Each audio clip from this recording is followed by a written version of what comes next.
constaté que Ebola est-ce que je suis vraiment Ebola donc Ebola est disparaître en un clin d'œil ezaki cop et puis mutu azali kocha désordre na est un général moko ou azali kosala désordre azali abati la semaine passée basumbisaki na tongo après il y a 4 personnes arrêtées pour nani puisque le président a changé général moko ou azali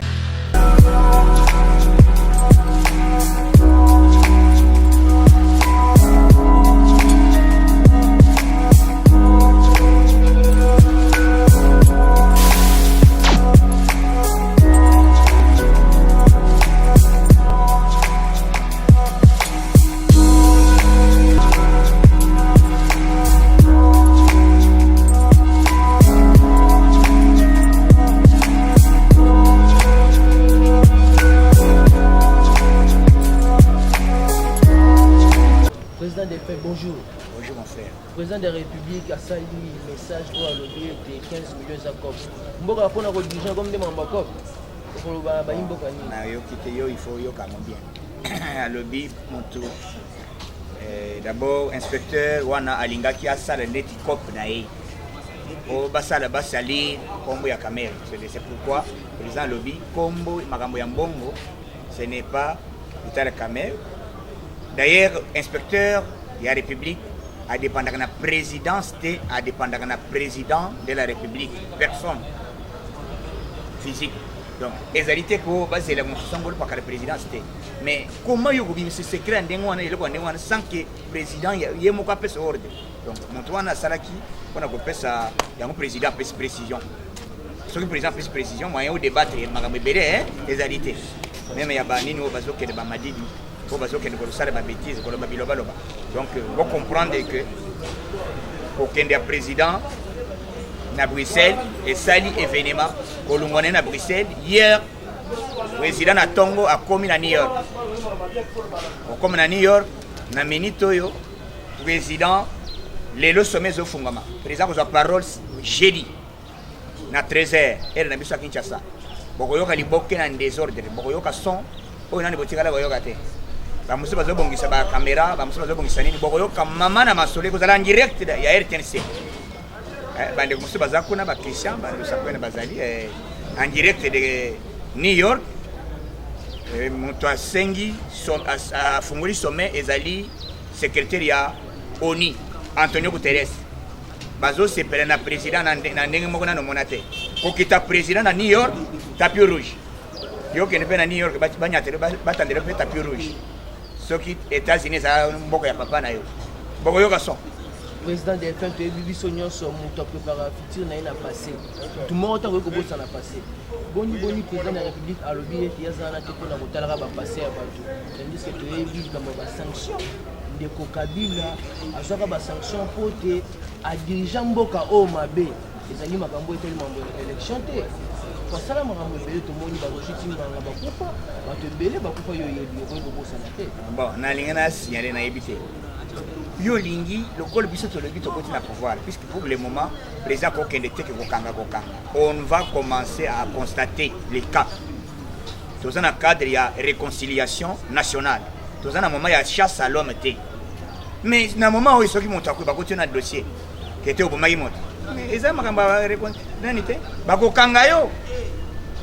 Président de la République a lobby montuna minute état de droit les alliés na Congo montuna à s'exprimer denga sengeli et puis à respecter Mibeko mais ceux qui va continuer montu songolo pakalaza na dossier judiciaire on t'arrête président peut que bakanga Kabila mais ceux qui ont un dossier na Kabila bomangi noko na yo kendo funda ye bakanga mais pour le moment total la passé zalini puisque passé makambo salami belé mais ceux qui to landi passé boke ko sala rezinda batumba ba combattant ba sala makambo ebele donc tozali kolandela makambo muke ndenge nini ba action salami ndenge ni ba Congo batu mutu moko oyebi ba Congolais bazolinga nini ndenge na minute facha koti Kabila akangisi batu Kabila asali boy on va diriger ba ko travailler na banani batu ebele non batu ebele problème ezali to sala to chana na c'est président l'axelango qui était à Zanaboli c'est par là après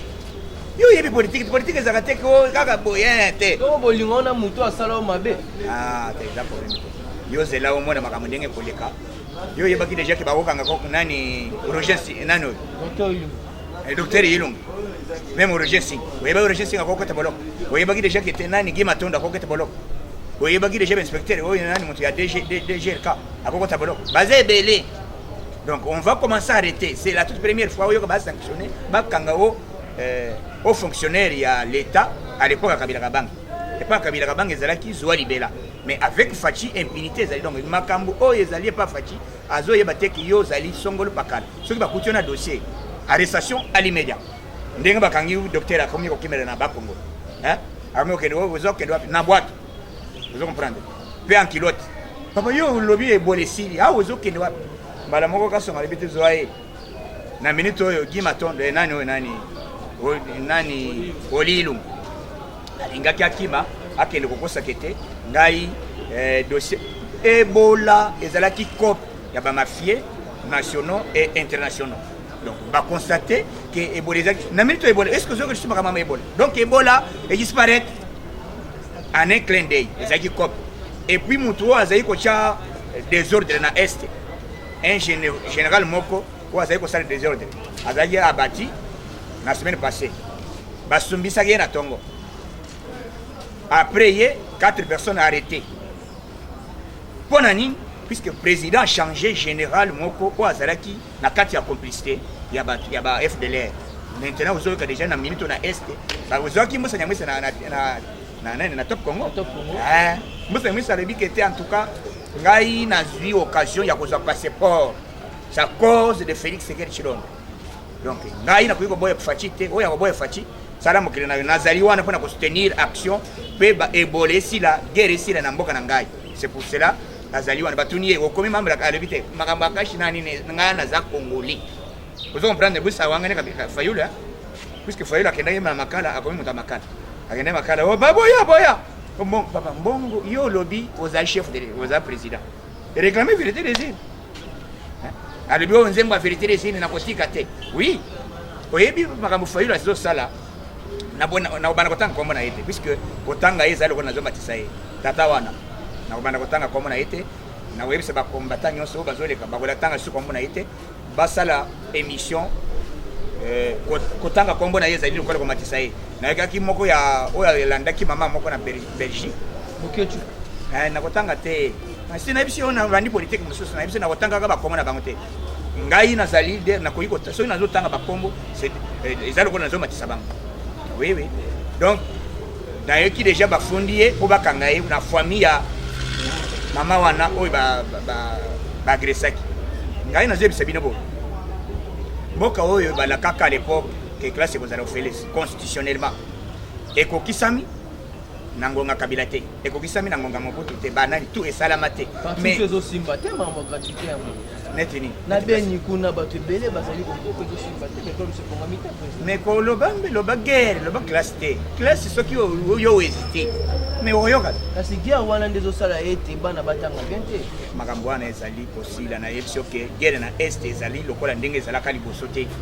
yo ozali na Congo sala constat wana sala constat wana ezali te ke bato bakobina partout Fachi alaki et puis lelo azali na États-Unis azali bayambeki na États-Unis lelo sommet ezofungwama jeudi nde bokozala connecté na bachaîne na bino local que international pour boyoka discours ya président de la République comment il a été accueilli na moni esika bayambiye bamindele bazokata losa batandi tapis rouge tin hôtel au tapis rouge banditi na hôtel bon biloko bongo etikala ko sala mate Fachi beton ni yorke yokison Trump arbitre boya mera homologue homologue peuple zelani na eloko te peuple zela président après yango kokutana na président ya Banque mondiale na Washington intérêt azokende koluka papa ye na sachet azokende kozwa esika mbongo euta tala dollar euta basala kakuna esika makambo ezali kosalama po ba renforcer biso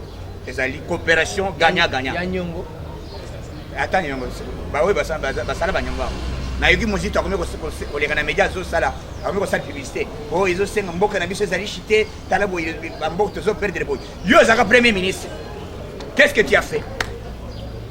olobi à stabiliser dollar. Ah, stabiliser dollar. Après, azana mapango combien? Nani no tuno ba. Na yebiso azali na mapango 350 immeubles. Na mboko oyo. Salaire na ezali combien? Po atunga ndako ya ndenge wana. Sikaka mbongo wana azali ko Pierre. Tala, bato wana bazana eloko bakoki kolobela biso te bato na moka. Biso tozali kosenga comment peuple akoki kozwa temps ya kolia bien, ya komela bien, ya kotanga bien. C'est ça l'objectif ya biso lelo tozobenga le peuple d'abord. Et c'est que fati azokende kotambola, azokende kosala ba tournote, azokende kosala ba na moyoki bato su FCC, bakomi koloba baiti kolinga kosala n'importe comment. Oh fati alobi mabe ndenge nini akoki kosala. Coopération wana ya Belge oyebi ke bazali na kanda. Ba Belge bazaka ba commissionnaire oyeba te. Ba Belge bazaka ba commissionnaire. Soki ba boyi ba coach nini kisongi pomboka na biso bonga te. Mais il faut faire créer confiance wana entre biso na ba Belge. C'est pour cela pour président bandeko bazo sentir mal à l'aise na voyage à Fati ba yebi utilité. Na biso kabila banga ya lobi message na ya lobi soki nazalaka na collaborateur lokola Fati mais na yeba na lingana koma boyite. Bato j'ai été mal entouré. Tosimba likambo lobi wana. Biso sto yebaka kende ko kabila lobaka ete azangi 15 personnes ko baza compétent. Mais 15 ezali moko ezali Fati. Na félicité président. Bongo boni tango président de la République a sengi likambo ya 3 noms na poste ministériel. Il y a tindi 126 noms. Nicolas Sanine. Manque volonté politique tonine. Nazoyebisa yo. Oyebi bato wana mal entouré. Kabila zaki mal entouré. Bakosa ye na batu ya lokuta. Vous comprenez? Bakosa ye na batu moko oyo balingaka mboko ebonga te, balingaka ba les ventres d'abord, balingaka les peuples d'abord te. D'où tozoyebisa bango ke Fati azaliawa akei koluka bonheur ya peuple congolais. Soyons calmes. Bon mona comment les Congo vont évoluer. Donc attendons que retour à président ko pesa bilan ya voyage nae avant que tu asala yango biso na bino ngai moko nazo yebisa bino utilité à président azokende koluka ba porte o ekangama des années pour awa ba petit basumba en désordre. Président Okason question mo rezali toyebi nani ngo bomboka mais mboka ezali bomaki na mayele mabe ya ba congolais ya bato mboka bomaka ebomama surtout ebandi na Mobutu ebanda kala obuma mboka ezali esprit mabe ya bato bazali ko diriger. Mais il faut maintenant construire le pays. Ce n'est pas que les gens ont la démocratie dans le monde entier. Les gens ont des pays mususu yoko kende kotanga net na minute na Japon. Kuna ezalakani empereur. Yoko tanga likambo élection kuna. Exacte. Mais kuna mboka evanda l'aise. Koko ke na Maroc en Afrique. Koko tanga likambo élection te. Donc notre constitution ezali koloba ke le président de la République reste en fonction jusqu'à l'installation des nouveaux chefs de l'État élus. Bon, c'est l'élection salamité. Il est demain. Président. Toujours chef de l'État. Donc, moyen de changer, va changer la nature ici. Et ça m'a ramené de la mer, je ne sais pas la mer. Il s'habille sur Bakaman. Ce qui est au Wangana, on a bien vu la mer. Peut-être qu'il y a expliqué. Donc, au Wangana, yo Denis Sanga zo yana ba loi o ngai na lobby o Félix ce qui est élection salamité, il faut président Longwa bacha président sénateur ezali bongote constitution ezali koloba président ce qui est élection salamité ezali par rapport le président il reste encore en fonction. Donc bino ba interprétation et vous allez ko sala c'est le langage que vous-même. Donc le président il demeure toujours chef de l'État même après 25 ans, même après 30 ans. Il est toujours chef de l'État. Monde de la fin, vous s'abonnez massivement. Chaîne Nabino Ezaliwa na Yokason TV Daily de Presse. Bande kumususu baoy balingaka kolanda ngai nazali na bino na bolingo tolingana to changer mboka na biso mboka moko ezali baluba ba Congo ba Swahili bangala. Mais yo mutu moko ozoya na tribalisme outa wapi na yebi kote outa te to simbana main dans la main to tonge kola na biso na Nzambe to kolonga. Donc congolais nyonso to sunga to tala botika koinana biso pouvoir ezali te ko pona zo na musala oh il faut za resongolo pakala oh il faut za reshinto chetu non biso nyonso même moral numéro na ngai ezali toujours affiché na chaîne wana Yokason TV Daily de Presse ezali wana Holandi okomona yango ezali en grand caractère moni yango na sima ezali na drapeau ya biso ya RDC Donc landa yango au s'abonner massivement. Tous allez toujours connecter à la chaîne Nabino, ils allaient chaîne où il y a changement, ils allaient chaîne où il y a consolidation, il y a image partout. Comme je vous ai dit, c'était prévu le qui n'a parlé de la nation, mais dès demain, on serait là, Tokozala Nabino et Longo, Potobé Tamasolo, en désordre, Bayo Kasson, Bapeti, Basumba, en désordre. Soko Boy Fati, Katsa Braza, j'ai dit et je vous remercie. Vraiment, comme vraiment na suka ya émission na biso wani ezalaki président de fin o ayaki mpona arépondre na baquestion to bapreoccupation oyo ezalaki nango na bayimboka wana vraiment ezalaki gédéon soni oyo abengama ya liboso na bino na émission na bino bolandaka mingi toyebi nani yango aboma mboka nakopesa merci mingi na moto oyo asaliki nga na bimami liboso yango na kamera ndeko na ngai blaise maître blaise oyo azalaka kuka tokutani na mikolo oyo ezali koya bye.